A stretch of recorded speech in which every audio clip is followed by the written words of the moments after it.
génère des revenus? Du coup, c'est plutôt une bonne question. L'idée, c'est de ne pas mettre de publicité intempestive.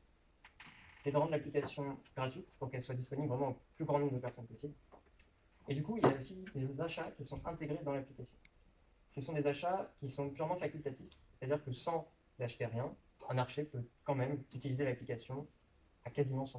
À aujourd'hui 100%, et demain, certaines fonctionnalités seront payantes parce qu'elles nécessitent des moyens plus conséquents pour nous et donc c'est plus difficile de les mettre gratuites.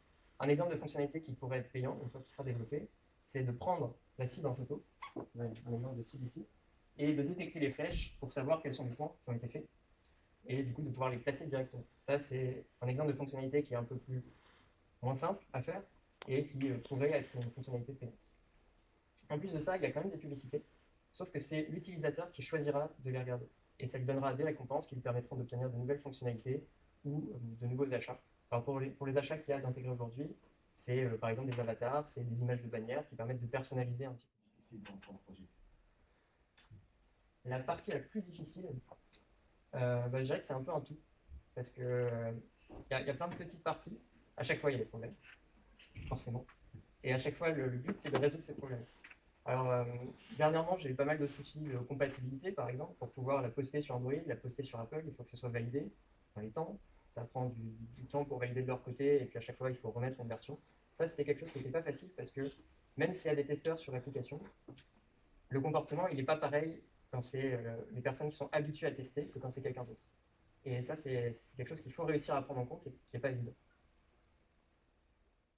Etc. Mais tu me dis aussi que l'application est déjà publiée, donc concrètement, vous estimez que vous en êtes tout à peu près dans le développement du projet? Alors, c'est une bonne question. Ça, c'est une première version de l'application. Donc, pour ce qu'on attendait à avoir dedans, on a vraiment tout ce qu'on voulait. Il y a encore des choses qui vont arriver par la suite, qui vont être développées. Donc, par rapport vraiment à tout ce qu'on voudrait pouvoir mettre dedans, je pense qu'on peut dire qu'on est peut-être à 60%, quelque chose comme ça. Mais elle est déjà bien assez complète comme ça. Pour pouvoir l'utiliser au quotidien par les arches. C'est toujours des étudiants. Oui. Donc au niveau financier, ça peut dû être facile. Comment vous êtes donné de sortie? Tout à fait. En fait, l'investissement dans cette application, c'est pas tant de l'argent, c'est plutôt du temps. Parce que comme vous l'avez dit, Louis, 1200 heures, ça fait un sacré paquet.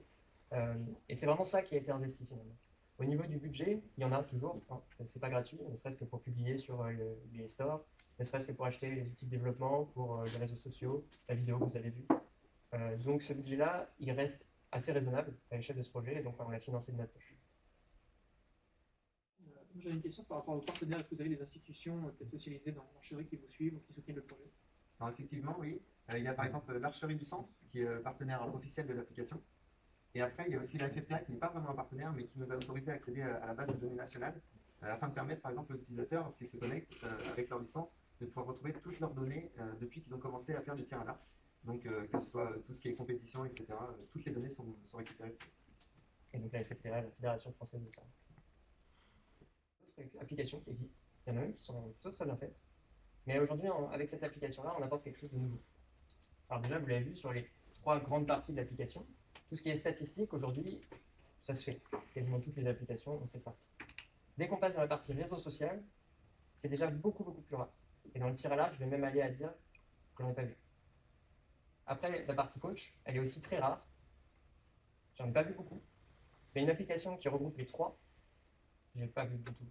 Ni dans le tir à l'arc, ni même ailleurs. Et si jamais ça existe, je suis intéressé par le nom.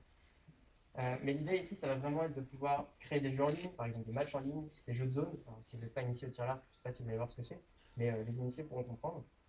De créer vraiment ça en ligne, et puis que le coach puisse avoir une visibilité sur les archers, puisse fournir des exercices avec des éléments spécifiques à travailler. Et ça existe vraiment pas du tout, en tout cas dans le monde du tir à l'arc, bien sûr. Vraiment autour du domaine de l'archerie, ou peut-être qu'un jour le principe de l'application pourrait être généralisé à d'autres sports? Alors, effectivement, c'est une bonne question parce que c'est une application qui finalement pourrait être étendue à d'autres sports. Elle pourrait être adaptée.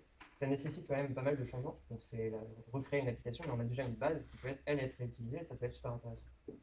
Dans un premier temps, selon la demande, ce qui pourrait être fait, c'est de l'adapter au tir parcours. Parce que dans le tir à l'arc, il y a plusieurs disciplines. Il y a le tir sur cible. Vous avez un exemple ici. Là, c'est un blason de 40 cm. Il a été coupé, c'est pour ça que je fais un petit peu moins. Et on tire sur ces blasons avec le double de la distance de la longueur de la salle. Pour le live, vous ne verrez pas, mais ça fait 18 mètres. Et donc, il y a aussi le tir parcours, qui lui consiste par exemple à tirer sur des animaux en 3D, pas des vrais, je vous rassure, mais des en plastique, en mousse souvent. Il y a aussi le tir campagne où on ne connaît pas la distance, et donc c'est un parcours dans la forêt, ce qui est intéressant aussi. Dans un premier temps, l'idée pourrait être de l'appliquer à ça. Et dans un second, oui, à d'autres sports, par exemple le golf notamment, où ça pourrait être intéressant, il est assez proche du tir à l'arc, et on a déjà eu quelques pistes là-dessus pour adapter l'application. Vous avez eu recours à d'autres personnes, par exemple, pour la partie design, etc. Alors, on est plus que deux sur le projet. Oui. C'est-à-dire qu'il y a Zoé Machado, ma compagne, qui est graphiste et community manager. Donc toutes les animations, toutes les illustrations que vous voyez, c'est elle qui les a fait. Il y a aussi Angela, qui est aussi une graphiste et qui a permis de faire certains avatars qui sont disponibles sur l'application. Il y a tous les testeurs de Saint-Avertin, du club de Saint-Avertin de tir à l'arc, qui vont aider à donner leur avis, leurs idées, à tester l'application et à faire leur retour. Il y a mon coach aussi qui a été génial là-dessus. Et puis toutes les personnes autour de nous qui ont pu tester cette application, donner leur avis, donner des idées et qui ont vraiment aidé à ce que l'application soit disponible. À l'heure actuelle, à l'heure, si on avait dû payer un développeur pour les 1200 heures, on aurait été aux alentours des 84 000 € pour faire l'application. Donc voilà, c'est vraiment quelque chose de conséquent pour vous rendre compte vraiment du temps qui a été passé sur ce projet. Pour savoir, est-ce que cette application, c'est pour toi un projet que tu vas laisser vivre à côté et faire autre chose, ou est-ce que c'est vraiment le projet principal de ta première entreprise et que tu veux faire fructifier, pas vitam aeternam, mais... Alors, je dirais un petit peu les deux. L'idée, c'est vraiment de créer une entreprise avec ça, pouvoir la partager au plus grand nombre, être la référence mondiale, comme on l'a dit, notamment en profitant des JO 2024. Mais l'idée, c'est pas de faire que ça, c'est aussi de continuer à côté avec le parcours ingénieur informatique qu'on a prévu tous les deux.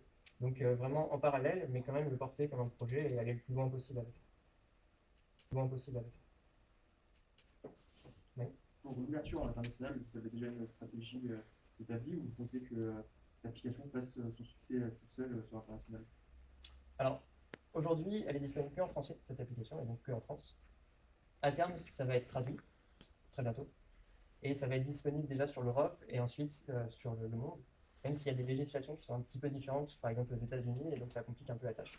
Mais l'idée, non, c'est vraiment de la partager au monde entier, de continuer de faire de la publicité sur les réseaux, sur les compétitions, trouver des partenaires qui vont pouvoir la mettre en avant et vraiment d'avoir une expansion internationale. Une dernière, qui m'a fait sur les JO. Ouais. Il y a des ambitions par rapport aux JO et l'application ou pas?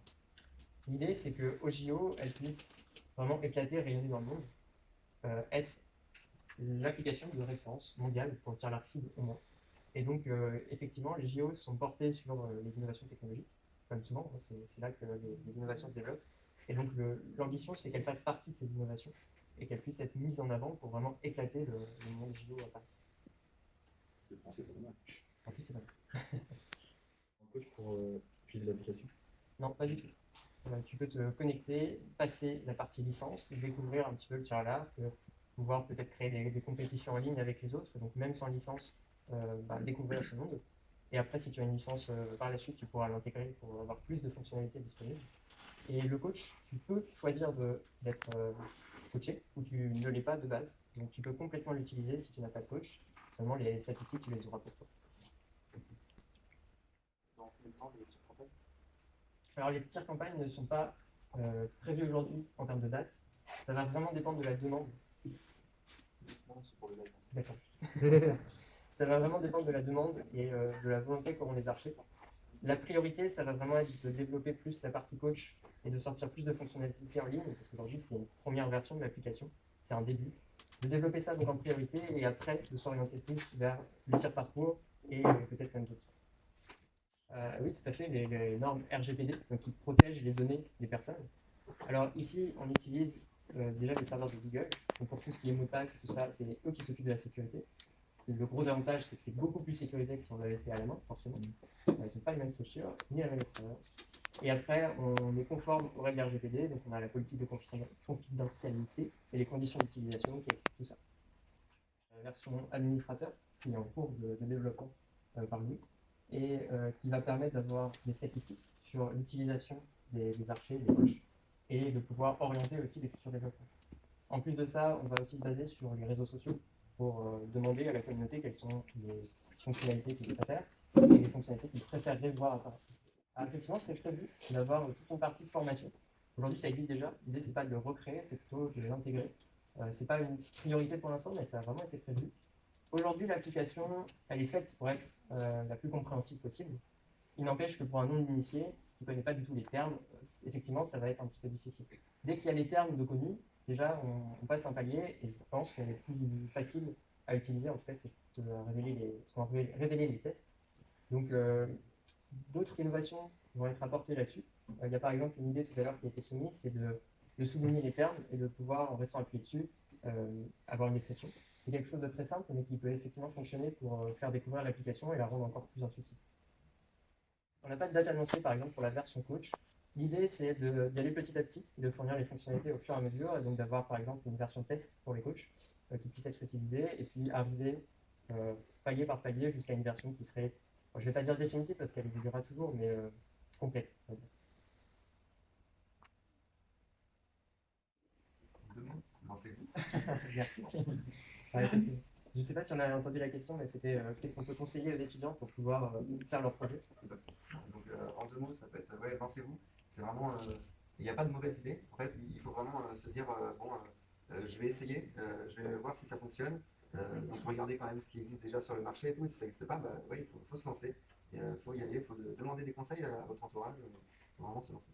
Et même si ça existe, trouver l'innovation, trouver la manière d'être plus malin.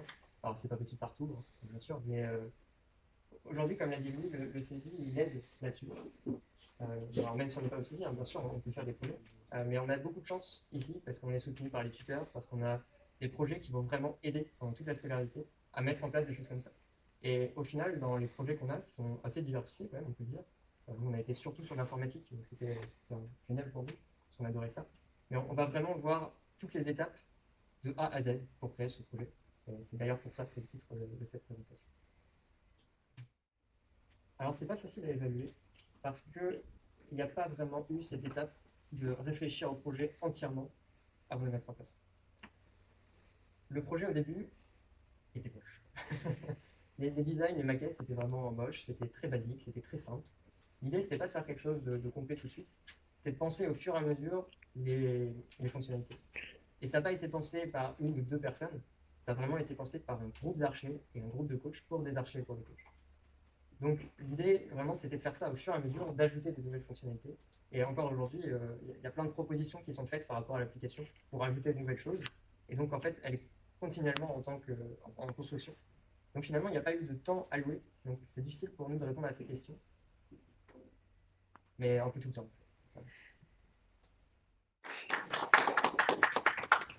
Merci beaucoup.